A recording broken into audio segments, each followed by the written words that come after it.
Today, we are going to make breakfast casserole. To start, preheat your oven to 400 degrees. Then gather your ingredients. Spray a 9 by 13 inch pan with nonstick spray or grease with butter. Dump the bag of hash browns into the pan. Melt a stick of butter and pour over the potatoes. Bake this for 25 minutes, and then reduce the oven temperature to 350.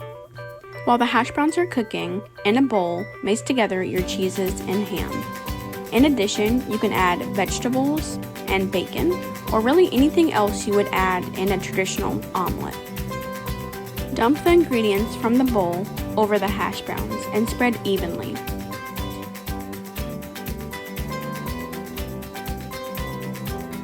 In the bowl, whisk together eggs, seasoning, and heavy cream. Pour evenly over the casserole. Bake for 40 minutes, cut into squares, and enjoy.